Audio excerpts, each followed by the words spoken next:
जय गुरुदेव। जिसके हृदय में आशा स्थान नहीं पा सकती, संपूर्ण त्रिभुवन को तृण के समान समझने वाला वह विरक्त पुरुष अनुपमेय है। मेरे लिए यह होना चाहिए और यह नहीं होना चाहिए, इस प्रकार की इच्छा जिसके मन में नहीं रहती, उस स्वाधीन चित्त वाले पुरुष की तुलना भला किससे की जा सकती है।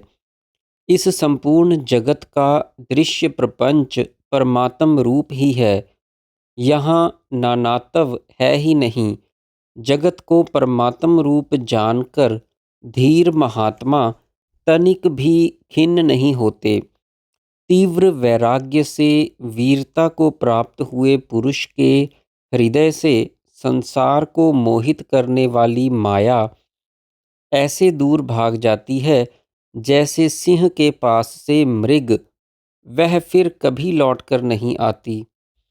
शरीर से पृथक आत्मा का अपरोक्ष साक्षात्कार करने वाले नित्य अनित्य वस्तु के यथार्थ दृढ़ विवेक से संपन्न ज्ञानी के शरीर का छेदन करने पर भी उसका कुछ भी छेदन नहीं होता, क्योंकि वह तो विशुद्ध प्रकाश स्वरूप विज्ञान आनंद घन परमात्मा में ही स्थित रहता है।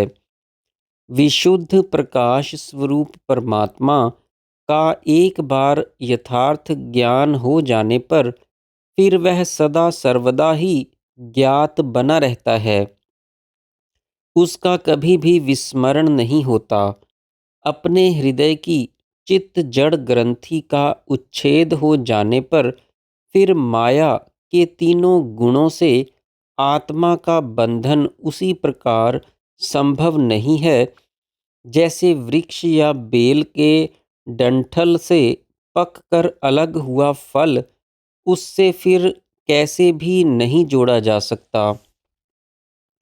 तत्ववेता ज्ञानी पुरुष रूप लावण्य युक्त कामिनी को चित्र की कांता अथवा प्रतिमा की तरह समझते हैं, क्योंकि जैसे चित्रित कामिनी के केश, ओष्ठ, कपोल, नेत्र, नितंब आदि अवयव स्याही, कुमकुम, कागज, वस्त्र, दीवाल आदि पांच भूतों के सिवा और कुछ भी नहीं होते, उसी प्रकार जीवित कामिनी के नयन, ओष्ठ, केश, कपोल, कुच, नितंब आदि भी पांचों भूतों के मिश्रण मात्र के सिवा और कुछ नहीं होते।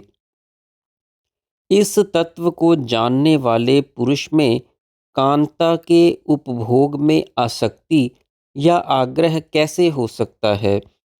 इस संसार सागर में रूप लावण्यमयी कामिनी रूपी विस्तृत तरंगें हैं।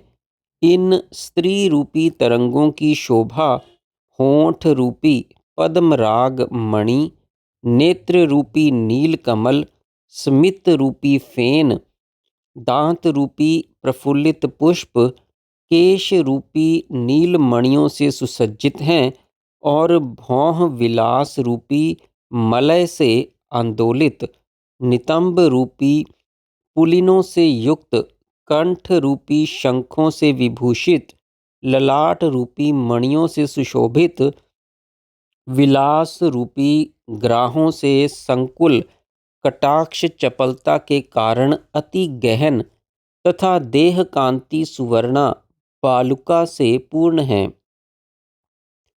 इस प्रकार चंचल लहरियों के कारण जो अत्यंत भयंकर दुस्तर है, ऐसे कामिनी सागर में निमग्न हुआ पुरुष यदि पार हो जाए तो यह परम पुरुषार्थ ही है।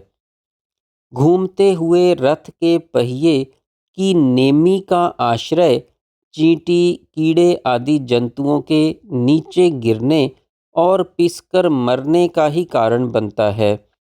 ऐसे ही इस जगत का आश्रय अर्थात इसमें सत्यता, बुद्धि जीवों के जन्म मरण आदि अनर्थों का ही कारण है। जैसे पर पुरुष में आसक्त नारी घर के सब कामकाज व्यस्तता से करती हुई भी पर पुरुष संबंध रूपी रसायन का अपने अंदर ही अंदर आनंद लेती रहती है, वैसे ही विशुद्ध परब्रह्म में उत्तम सुस्थिर विश्राम को प्राप्त हुआ तत्वज्ञ पुरुष संसार के व्यवहार करता हुआ भी परमात्मा के स्वरूप में ही सतत मगन रहता है। फलतः वह दुर्लभ सिद्धियां और इंद्र आदि देवों के प्रलोभनों से भी विचलित नहीं होता। शांत चित्त, अनासक्त बुद्धि और निष्काम कर्म से ही राजा जनक और दिलीप ने चिरकाल तक राज्य किया। मनु मानधाता राज करते हुए भी परम पद में स्थित रहे। पाताल के राजा बलि, दानवों के अधिपति नमुची भी राज काज युद्ध विचार विमर्शों में लगे रहकर भी कभी खिन्न नहीं हुए। वृत्रासुर, भक्त प्रवर प्रहलाद भी अनासक्त भाव से सभी कर्तव्यों का निर्वाह करते हुए परम पद में ही प्रतिष्ठित रहे। समस्त देवताओं के मुख स्वरूप अग्नि और समस्त प्राणियों के अंगों के संचालक वायु निरासक्त भाव से अपने अपने समस्त कर्मों का निर्वाह करते हुए भी सर्वदा मुक्त ही स्थित हैं। विचित्र विचित्र आचार व्यवहारों में व्यस्त कितने ही पुरुष भीतर से परम शांति से परिपूर्ण हैं। भृगु, भारद्वाज, विश्वामित्र, शुक आदि कुछ ने ज्ञान प्राप्त कर तपोवन में आश्रय लिया। कुछ जनक, शर्याती, मानधाता, सगर की तरह राज्यों में छत्र चंवर धारण करके रहते हैं। कुछ बृहस्पति, शुक्र, चंद्र, सूर्य, सप्तऋषि आदि नक्षत्रों के आधारभूत ज्योतिष चक्र में स्थित हैं। तिर्यक योनियों में भी सदा से कृत बुद्धि महात्मा रहते हैं और देव योनियों में भी मूर्ख बुद्धि वाले मौजूद हैं।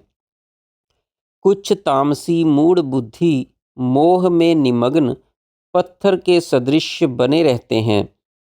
अत्यंत व्यापक उस सर्वस्वरूप परमात्मा में सब कुछ सर्वत्र सर्वता भावेन सर्व प्रकारेण सदा ही संभव है।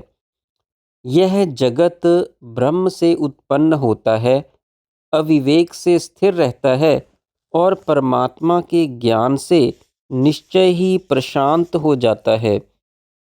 परमात्मा का अज्ञान ही संसार की स्थिति का कारण है और परमात्मा का यथार्थ ज्ञान से ही इसका विनाश हो जाता है।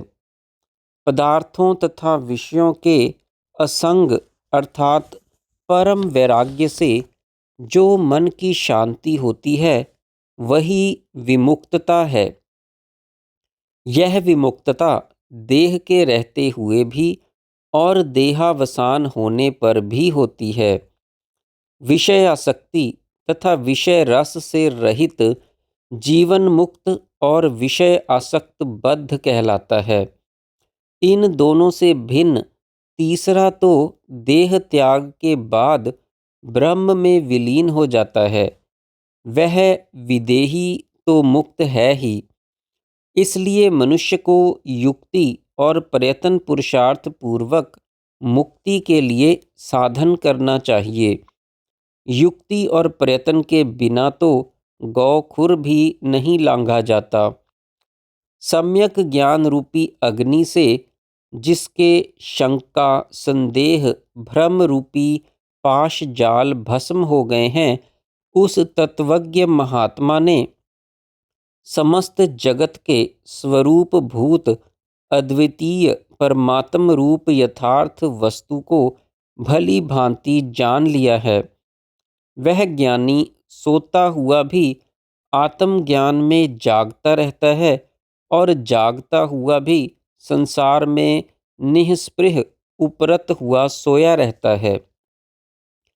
वह तत्ववेता कर्तापन के अभिमान से रहित, संसार आसक्ति से शून्य, संपूर्ण कामनाओं से रहित है और सब कुछ करता हुआ भी कुछ नहीं करता, सदा सर्वदा समभाव में ही स्थित रहता है।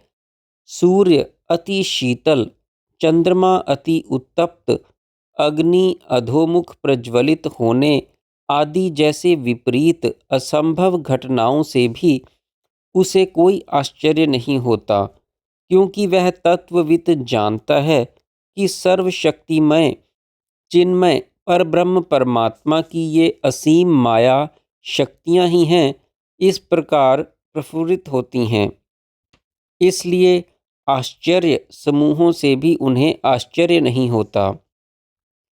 तिलों के भस्म होने पर, तेल की तरह मन के विनुष्ट होने पर संकल्प की संभावना ही कैसी, यह असंभव है।